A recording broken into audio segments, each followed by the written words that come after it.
Morning, friends. I figured I would take you on a little stroll into our pig pasture so you could see some brand new piglets. Some of them were born a couple days ago.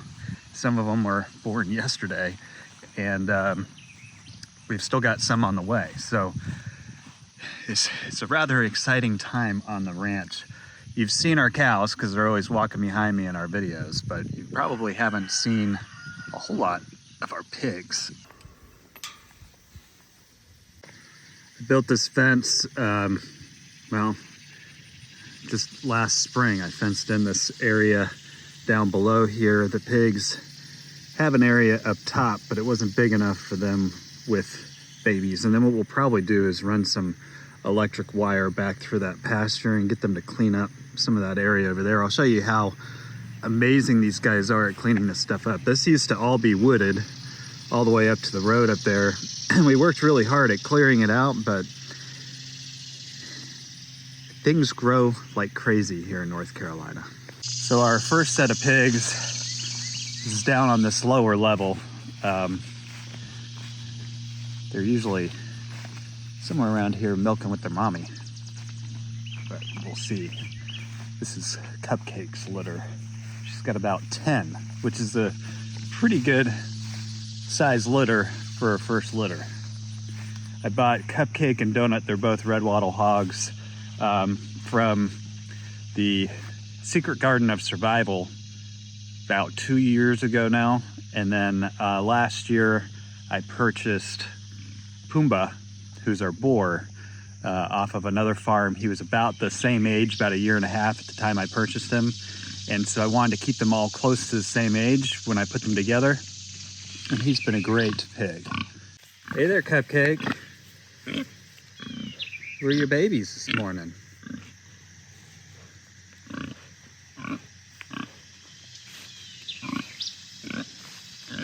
Where are the littles?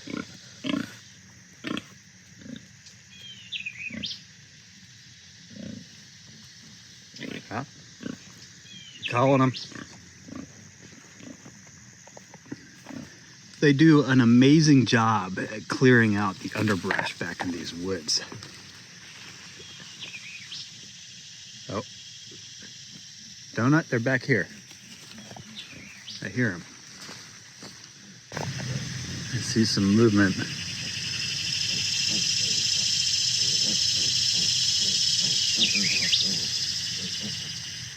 They're coming.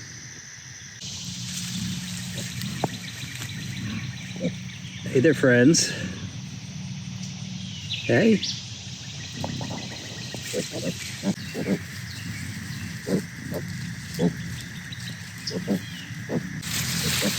Good to see you guys.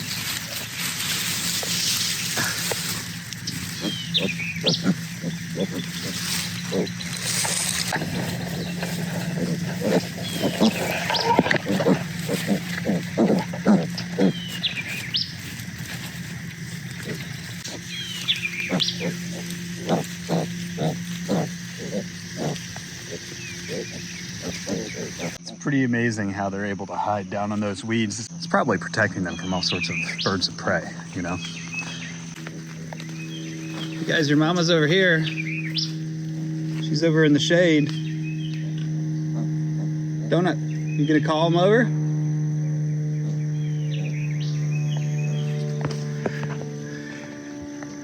There they are.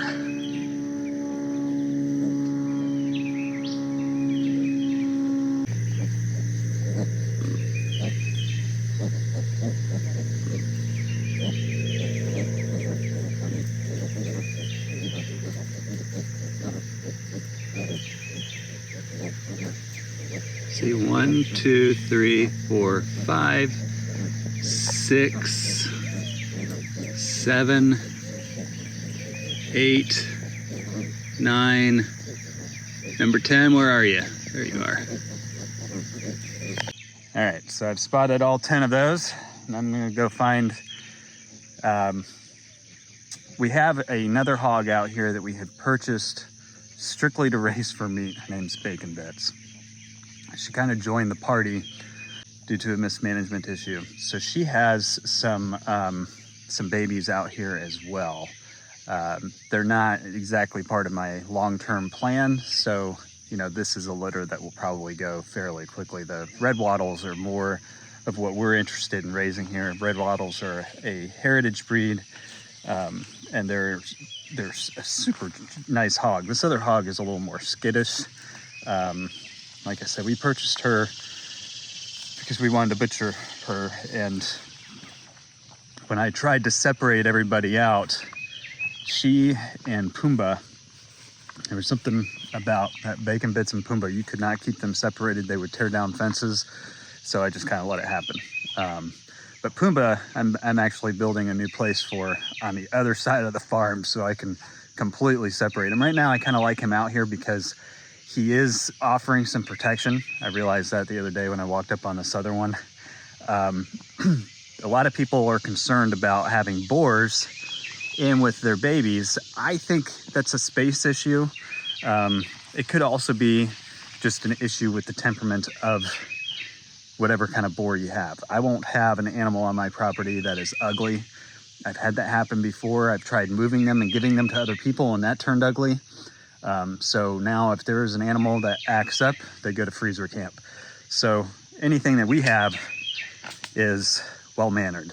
And Pumbaa can get very food aggressive. He'll try and take down a fence when he sees you going for the food, but other than that, and he can get a little aggressive. Like, he didn't realize what was coming up on that other pig. She was making a noise because I was walking up on her, and as soon as he saw it was me, he stopped, but he came charging through the woods. So he could be protective of the babies, but I have heard horror stories of things happening with boars and with babies. But as you can tell, the further I get back in here, these pigs have a lot of space.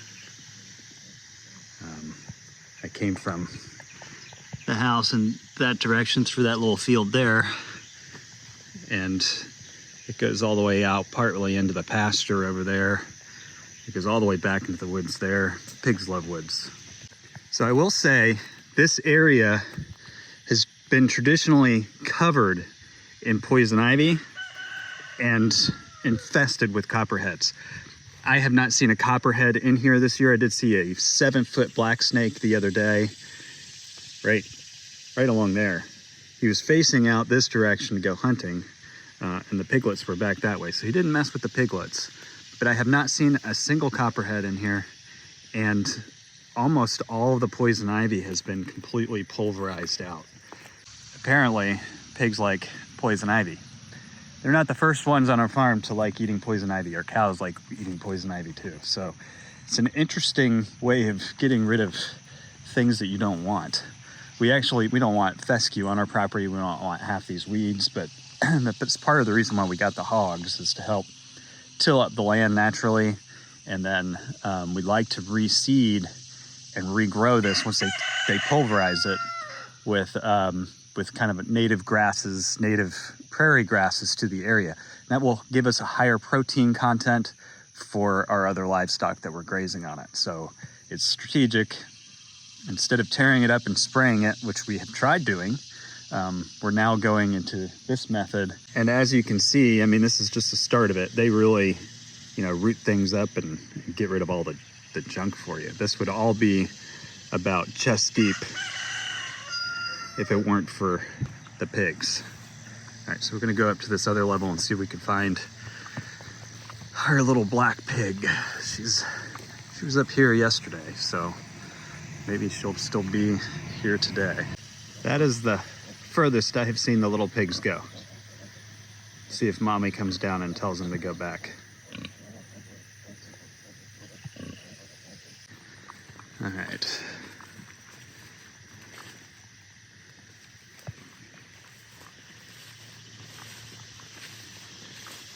I don't know what this stuff is down here, but our cows love that stuff. If they were back here, you wouldn't see any of it.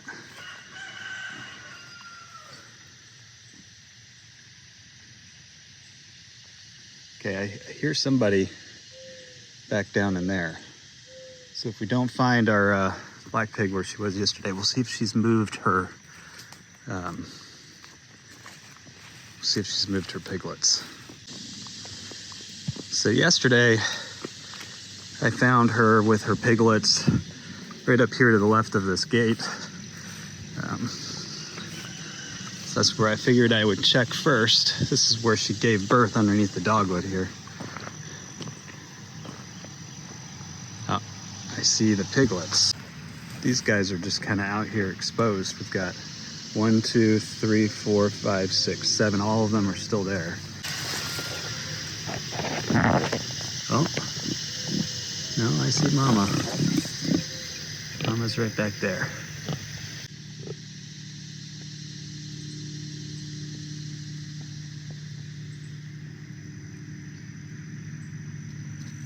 Don't like how exposed you guys are out here.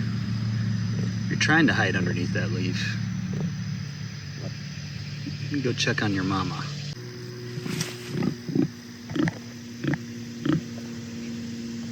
You okay? You hiding your face?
Might as well check up on fencing and stuff while I'm down here.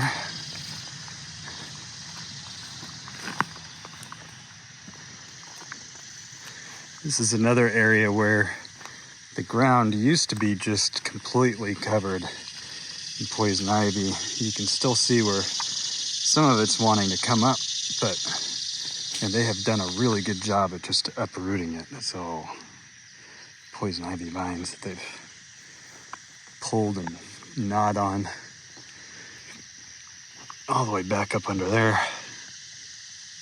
Yeah, I mean, it's pretty amazing what pigs will do to your property. It could also be pretty devastating if it's not on purpose. This is on purpose.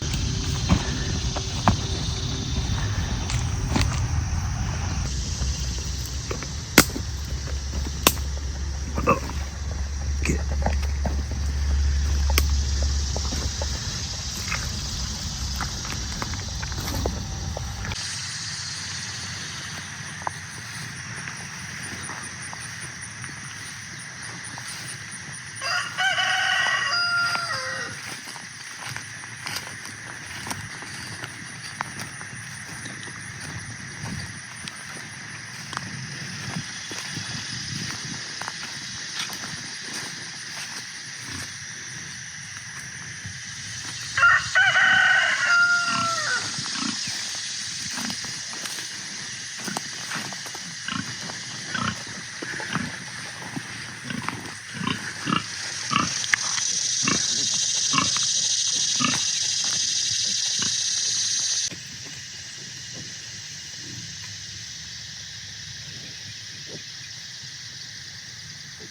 All right, so now I'm gonna go up to the older paddock and just check on Donut.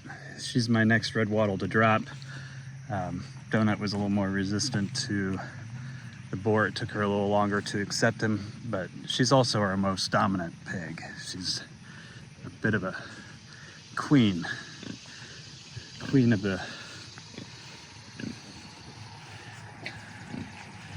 jungle. All right, Cupcake. Let's go check on Donut.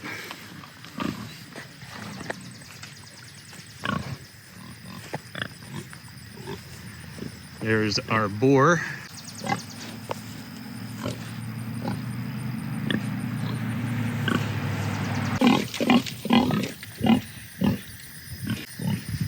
Pumbaa, king of the jungle.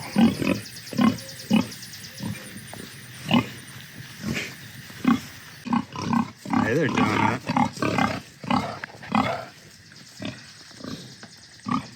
Donut.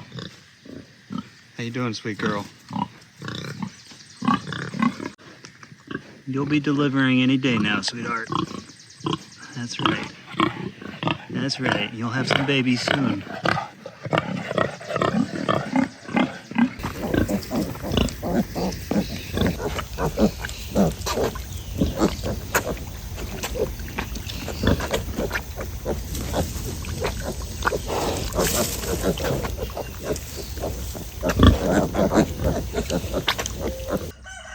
So guys, that's a rare glimpse you're getting into Yanasa Ranch here in North Carolina.